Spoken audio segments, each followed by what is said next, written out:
주님이 주시는 능력과 향기가 든든한 교회와 이 말씀을 사모하여 오늘 예배드리는 여러분, 그리고 몸이 불편해서 유튜브를 통해서 신령과 진정으로 예배하는 성도들, 모든 분들에게 하나님의 축복이 넘치기를 축복합니다. 마태복음 16장 13절로 20절을 통해서 주님을 기쁘게 하는 사람 하는 제목으로 함께 은혜를 나누고자 합니다. 자, 어린아이가 태어났습니다. 태어난 지 얼마 안 된 갓난아기가 있는데, 아기는 울고 웃는 것, 그것밖에 감정을 표현할 수가 없습니다.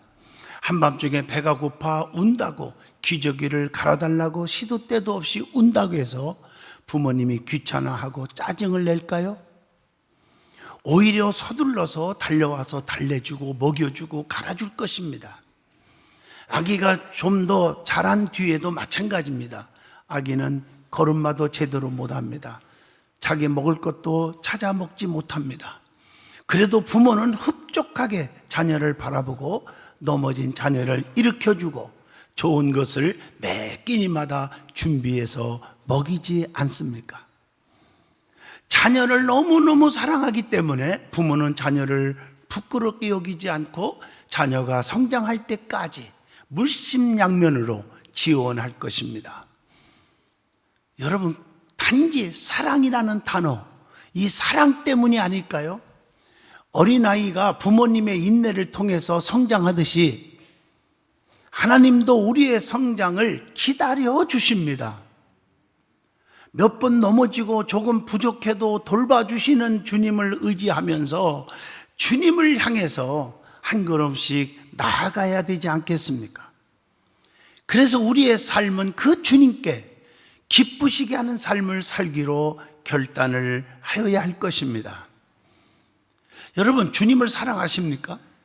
주님을 사랑하는 사람은 믿음의 사람이라고 말할 수 있어요. 주님을 사랑한다면 주님을 기쁘시게 해드려야 합니다. 주님이 무엇을 좋아하는지, 어떻게 해야 주님의 마음을 기쁘시게 해드리는 것인지를 분명히 알고 그분만을 따르고 믿어야 될 줄로 믿습니다. 복음성가 중에 저는 항상 즐겨 부르는 찬양이 있죠. 어떤 때는 차 안에서 그 앞에 있는 서론만 10번, 20번 계속 부를 때가 너무 많아요. 내가 원하는 한 가지 주님의 기쁨이 되는 것, 내가 원하는 한 가지 주님의 기쁨이 되는 것. 이 찬양할 때마다 감격의 눈물이 쏟아집니다. 주님이 나를 얼마나 사랑했는데 내가 원하는 것 한 가지, 그게 있다고 한다면 내가 더 잘 되고 내 자손들이 더 잘 되고 또 풍성한 삶을 누리고, 그것보다 주님의 기쁨이 되기를 원하는 것. 우리의 삶이 로마서 14장 8절의 고백이 있어야 하지 않겠어요? 우리가 살아도 주를 위해 살고 죽어도 주를 위해서 죽나니 그러므로 사나 죽으나 우리가 주의 것이로다. 오늘 본문 말씀 가운데 보면 예수님께서 가이사랴 빌립보 지방에서 제자들과 하신 말씀이 나옵니다. 예수님은 제자들에게 이렇게 질문합니다. 야, 사람들이 인자를, 나를 누구라고 아느냐? 이렇게 물어봅니다. 제자들은 이렇게 대답을 해요. 더러는요 세례 요한이라고도 하고요, 또 더러는 엘리야라고도 하고, 더러는 에레미야나 선지자 중에 하나라고 그렇게 말합니다. 이렇게 대답을 해요. 이러한 대답을 들은 주님은 아마 정말 속이 상했을 거예요. 나를 그렇게 생각하다니. 주님이 누구인지를 잘 모르고 선지자 정도로만 알고 있으니 얼마나 답답했겠어요. 그때 예수님은 제자들에게 다시 질문합니다. 자, 많은 사람들이 그렇게 말을 했다 하자. 내가 중요한 것은 너희들이야. 다른 사람이 아닌 너희는 나를 누구라고 하느냐? 이렇게 물어봅니다. 제자들이 자신을 누구라고 생각하는지 그 답을 듣고 싶었던 거죠. 그때 시몬 베드로가 뭐라고 말합니까? 주는 그리스도시요 살아계신 하나님의 아들입니다. 이 대답을 속히 할 때 주님은 너무 기뻐했습니다. 제대로 그 답을 말했기 때문에 너무 기쁜 거예요. 사랑하는 성도 여러분, 내가 믿는 주님이 누구인지 확실하게 알고 믿어야 합니다. 세상 사람들이 무슨 말을 하고 기독교를 어떻게 핍박하고 이런 게 중요한 게 아니에요. 우리는 어떻게 생각하고 있느냐가 중요한 거예요. 나 자신이 너무 중요한 거예요. 예수님은 베드로에게 이를 알게 하는 일은 너 같아도 아니야. 하늘에 계신 아버지다. 즉 성령께서 그렇게 하게 하셨다. 이렇게 말씀하시면서 천국 열쇠를 주셨습니다. 마태복음 16장 19절을 보면 내가 천국 열쇠를 네게 주리니 네가 땅에서 무엇이든지 매면 하늘에서도 매일 것이요 네가 땅에서 무엇이든지 풀면 하늘에서도 풀리리라. 이렇게 말씀하고 계시죠. 사랑하는 성도 여러분, 오늘 이 말씀을 통해서 베드로처럼 주님의 마음에 드는 사람, 주님의 마음을 기쁘게 해드리는 성도가 될 수 있기를 축복합니다. 베드로는 요한복음 6장 68절에도 이렇게 말합니다. 생명의 말씀이 계심에 우리가 네게로 가오리까 라고 고백합니다. 우리 주님은 생명의 주님이십니다. 생명의 주여 멸류관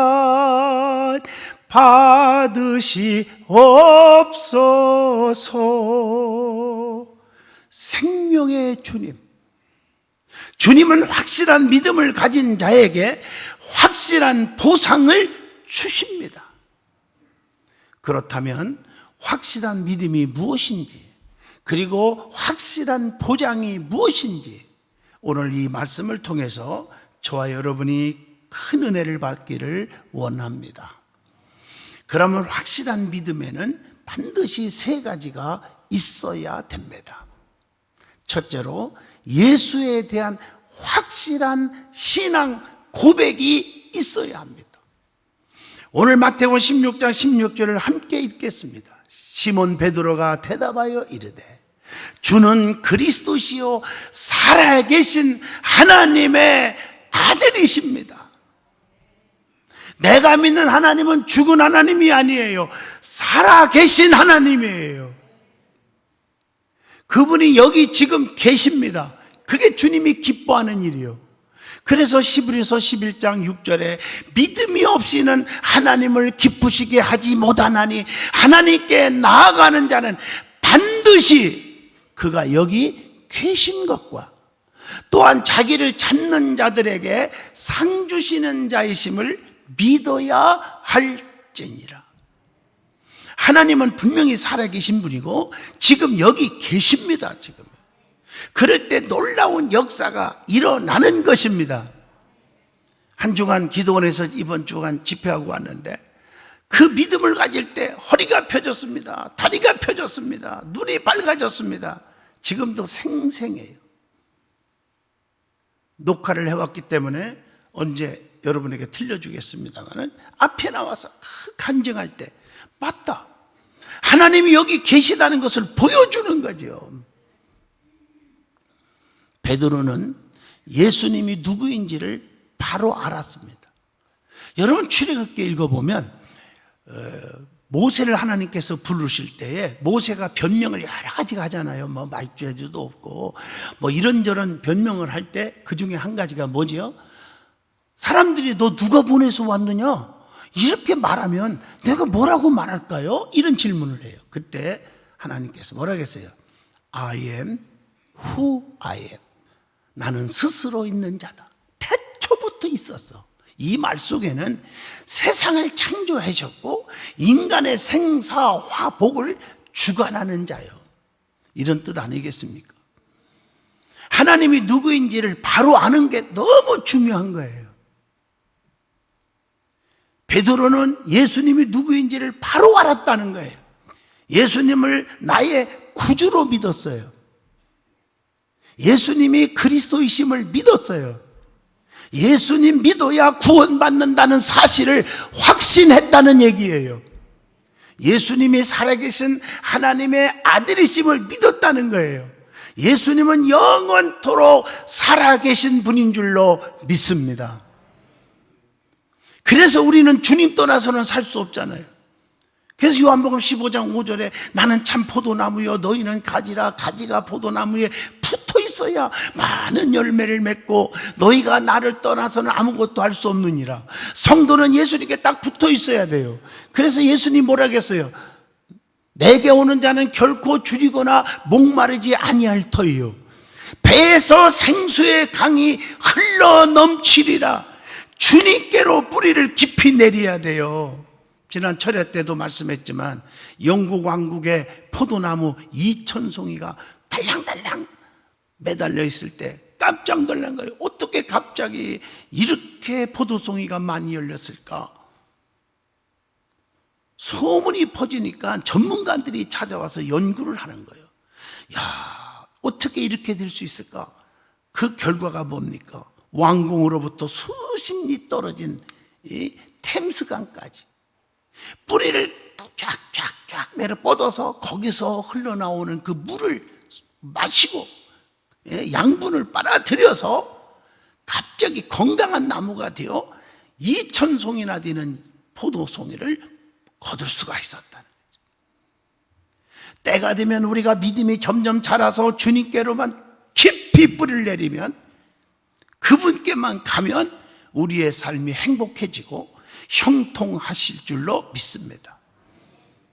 우리는 예수님이 누구인지를 확실히 알고 예수님에 대한 확신이 있었기 때문에 그는 고백을 할 수 있었어요. 누가복음 23장 41절 말씀처럼 주님이 행하시는 일은 옳지 않는 것이 없다고 하는 확실한 믿음이 있었다고 말합니다. 예수님을 만난 간증이 또 있어야 돼요. 그래서 요한복음 4장 29절에 내가 행한 모든 일을 내게 말한 사람을 와서 보라. 이는 그리스도가 아니냐. 이렇게 말하고 있습니다. 또 요한복음 6장 68절에 영생의 말씀을 주시는 분으로 알아야 합니다. 시몬 베드로가 대답하여 가로되 주여 영생의 말씀이 주께 있사오니 우리가 누구에게로 가오리까?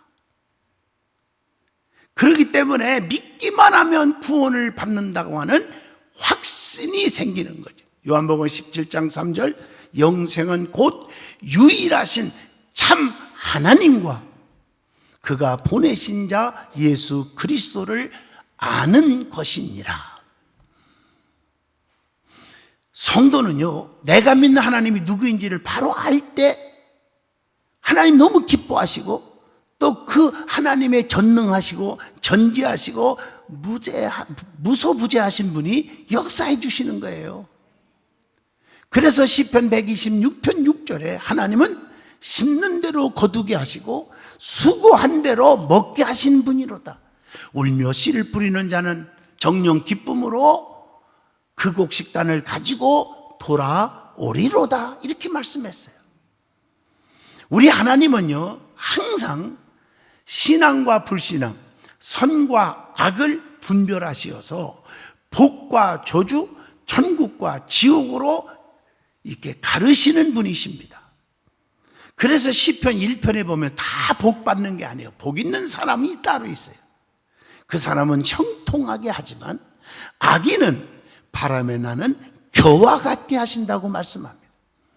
신명기 28장이지만 같은 말씀이지만 자, 하나님 말씀대로 순종하면 이 모든 복이 내게 임하리니 하면서 6절에 들어와도 복을 받고 나가도 복을 주실 것이지만 그러나 19절에 보면 불순종하는 자에게는 들어와도 저주받고 나가도 저주받게 할 것이니라 이렇게 말하고 있잖아요. 마태복음 25장 34절 봐도 항상 이렇게 구분되어 있어요. 믿는 자는 천국에 들어가고 불신자는 지옥에 들어가게 한다. 그래서 누가복음 3장 17절의 비유의 말씀이 알곡은 곶간에 드리고 쭉정이는 불에 태우신다.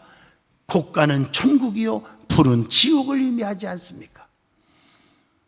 우리는 하나님은 내 편에 서 계심을 확실히 믿으십시오. 그분만이 나의 구원자이시고 그분은 지금도 살아 계셔서 여러분을 돕고 계신다는 겁니다. 그래서 나의 힘이 되시는 분은 누구요? 하나님.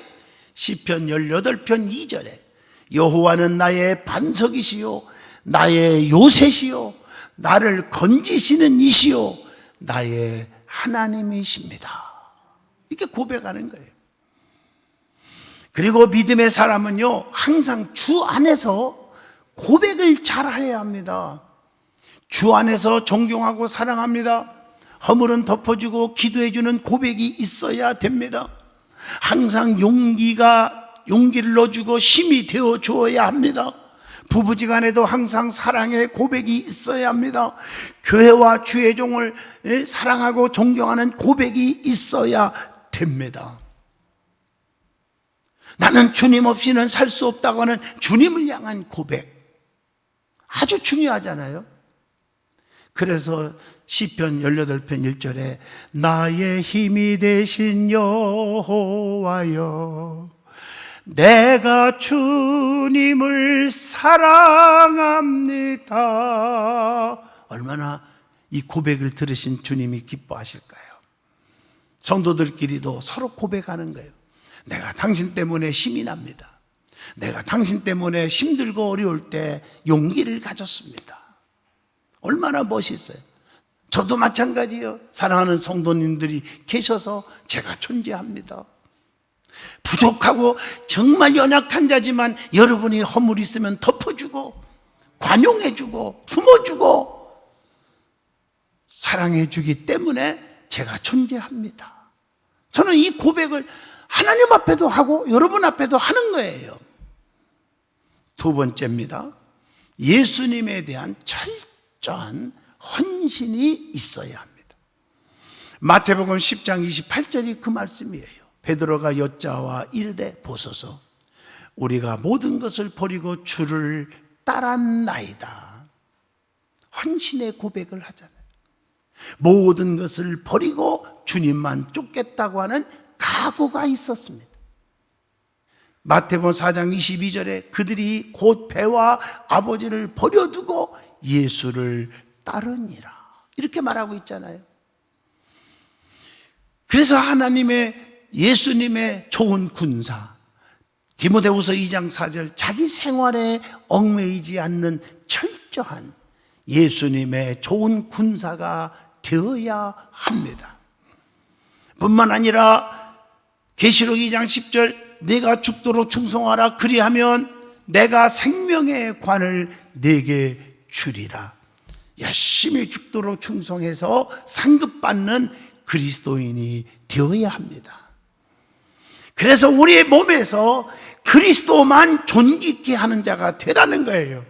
빌립보 1장 20절 살든지 죽든지 내 몸에서 그리스도가 존귀하게 되게 하려 하나니 이렇게 말하고 있습니다. 주님을 위해 목숨까지도 잃은 자가 어떻게 해요? 누가복음 17장 33절 무릇 자기 목숨을 보존하고자 하는 자는 잃을 것이요 있는 자는 살리리라 이렇게 말하고 있잖아요. 하나님 미랄이 땅에 떨어져 썩어질 때 30배, 60배, 100배의 열매를 맺게 되느니라. 여러분 헌신이라는 단어는요 주를 위한 희생과 최선의 노력이 있어야 됩니다. 진정한 그 헌신은 바로 그겁니다. 얼마나 많은 것을 남겼느냐, 얼마나 업적이 크냐가 중요한 것이 아닙니다. 얼마나 최선을 다했느냐가 중요합니다. 요한복음 6장 1절로 13절 보세요. 오병이어의 기적을 보세요. 어린아이에 그 배고파서 혼자 먹어도 현찬한 도시락 하나로부터 시작이 되는 겁니다. 마태복음 25장 21절 보세요. 달란트 비유에도 2달란트 받은 사람은 2달란트 더 남겼고 5달란트 받은 사람은 5달란트를 더 남겼는데, 양으로 보면 2.5배지만 마태복음 25장 21절 보세요. 그 칭찬과 상이 똑같습니다. 우리 하나님은 최선을 다하는 것이 중요하다는 거예요. 누가복음 21장 3절 보세요. 과부의 엽전 2개를 주님께 드렸는데 주님 뭐라고 했어? 이 가난한 과부가 다른 모든 사람보다 1000배, 10,000배 더 많이 드린 사람도 있어요. 그 사람들보다 많이 넣었도다. 왜? 이 과부는 전 재산이었습니다. 남들이 우습게 여길지 몰라도 엽전 2개는 전 재산이었기 때문입니다. 그리고 성도는 맡은 직분에 최선을 다하라고 했어요. 고린도전서 4장 2절 보시면 맡은 자들에게 구할 것은 충성이니라. 사람들은 외모를 보고 판단하고 외모를 보지만 사무엘상 16장 7절 보세요. 여호와는 중심을 보느니라 하시더라. 세 번째입니다. 예수님에 대한 절대적인 신뢰가 있어야 됩니다. 누가복음 23장 42절 말씀처럼 절대적인 신뢰, 예수님을 믿어주는 신뢰가 중요해요. 이게 중요하죠. 자신의 미래에 대한 하나님의 보장을 믿으라는 거예요. 누가복음 23장 43절. 예수님만이 나의 구주가 되심을 알고 그분만을 의지하는 요한복음 20장 31절의 신앙이 필요합니다. 예수님은 만병의 대의사가 되심을 확실히 믿어야 합니다. 마가복음 5장 28절. 수많은 병전자들이 고쳤지만 다 고친 게 아니에요. 예수님의 능력을 확실히 믿고 나왔을 때 다 고침을 받았어요. 내가 예수님의 옷깃만 살짝 만져도 내 병 낫겠다 할 때 주님의 몸에서 능력이 나갔습니다. 그리고 우리 주님이 감동받아 주님이 원하시기만 하면 깨끗게 하실 수 있음을 믿어야 합니다. 마태복음 8장 2절의 말씀입니다. 성경을 보면 확실한 비결을 많이 가르쳐 주었어요. 내가 여러분에게 성경 안 읽어도 다 아실 거예요. 사도행전 16장 31절 주 예수를 믿으라. 그리하면 너와 내 집이 구원을 받으리라. 확실한 구원. 누가복음 23장 42절 확실한 보장의 비결.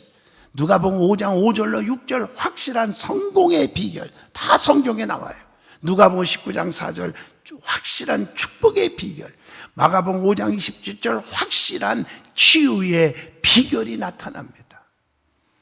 사도행전 2장 38절 보세요. 너희가 회개하여 각각 예수 그리스도 이름으로 세례를 받고 제사함을 받으라. 그리하면 성령을 선물로 받으리니. 확실한 성령 체험의 비결이 있잖아요. 에베소 6장 13절 확실한 승리의 비결, 확실한 능력받는 비결, 확실한 안식의 비결. 마태복음 11장 28절 수고하고 무거운 짐진 자들아 다 내게로 오라. 내가 너희를 쉬게 하리라. 자, 그러면 이제는 확실한 믿음의 단계가 있음을 성경을 통해서 찾아봤습니다. 처음에는 어떤가 하고 무관심, 이런 단계가 있죠. 요한복음 1장 46절 나다나엘이 이르되 나사렛에서 무슨 선한 것이 날 수 있겠느냐? 그때 빌립이 뭐라 했어요? 와서 보라 하니라. 처음에는 무관심하지만 요한복음 20장 20절 도마처럼 의심 많고 옆구리에 내가 넣고 만져보지 않고는 믿지 않겠다고 하는 배척의 단계. 마태복음 13장 55절 의심의 단계. 요한복음 4장 15절 조금 관심을 쏟는 관심의 단계. 누가복음 19장 3절 호기심의 단계. 그러다가 요한복음 4장 19절 믿음의 단계까지 오는 겁니다. 그래서 믿음이 생겼을 때, 확실히 생겼을 때 마태복음 16장 16절 말씀처럼 이 주는 그리스도십니다. 살아계신 하나님의 아들입니다 라고 하는 믿음의 고백의 단계까지 이르게 되는 겁니다. 그렇게 됐을 때 베드로전서 1장 22절처럼 순종의 단계까지 와요. 너희가 진리를 순종함으로 너의 영혼을 깨끗하게 하여 거짓이 없이 형제를 사랑하기에 이르렀으니 마음으로 뜨겁게 서로 사랑하라. 이렇게 말하고 있죠. 그리고 나서 이제부터는 요한복음 4장 28절 열심의 단계, 계시록 2장 13절 충성의 단계, 사도행전 7장 60절 이제는 순조의 단계까지 올 수가 있어요. 그렇게 될 때 믿음이 너무 뜨거워졌잖아요. 그래서 평화의 단계까지 딱 오는 거예요. 요한복음 14장 27절 평안을 너희에게 끼치노니 곧 나의 평안을 너희에게 주노라. 내가 너희에게 주는 것은 세상에 주는 것 같지 아니하니라. 너희는 마음에 근심도 하지 말고 두려워하지도 말라. 그래서 안식의 단계까지 오게 되고, 그리고 나서 우리에게 누리며 사는 단계 마지막입니다. 주님과 함께 행복을, 축복을, 능력을 누리고 사는 단계. 누가복음 15장 31절입니다. 결론적으로 말씀을 드리겠습니다. 분명한 신앙 고백을 하는 베드로에게 예수님은 상을 주시는 것입니다. 오늘 여기 상급이 무엇이었습니까? 반석 위에 주님의 교회를 세워주시고 음부의 권세가 이기지 못하게 보장해 줬어요. 가난마귀, 질병마귀, 실패마귀, 낙심마귀가 덤비지 못하게 하리라. 그리고 두 번째로는 천국 열쇠를 주시면서 땅에서 무엇이든지 매면 하늘에서도 매이고 땅에서 무엇이든지 풀면 하늘에서도 풀리게 해주신다고 했습니다. 사랑하는 성도 여러분, 베드로처럼 주님을 향한 뜨거운 믿음의 확실한 신앙 고백이 있는 삶이 되시기를 축복합니다. 지금 주어진 환경이 너무 힘들지만요, 세상 사람들은 불평을 하고 원망을 할 수도 있어요. 우리 예수님처럼 세상 사람들은 다 그런다고 하자. 교회에 대해서 비판하고 성도들을 비판할지 모르지만, 그러면 너희들은 어떻게 생각하느냐? 너희들의 믿음은 어떤 것이냐? 이걸 요구하시는 거예요. 베드로처럼 확실하게 믿음의 고백을 할 수 있는 저와 여러분이 되기를 바랍니다. 아무리 힘들어도 환난의 바람, 비바람, 눈보라, 태풍, 쓰나미가 불어도 흔들리지 않습니다. 나는 주님만 사랑합니다. 이 고백이 저와 여러분의 고백이 되시기를 바랍니다. 기도합니다. 거룩하신 하나님, 주님을 기쁘게 하는 사람이 되게 하여 주시옵소서. 주님 없이는 살 수 없음을 고백합니다. 주여, 베드로의 고백이 나의 고백이 되게 하셔서 살아계신 주님의 축복 속에, 은총 속에 살게 하여 주시옵소서. 예수님 이름으로 간절히 기도하옵나이다. 아멘.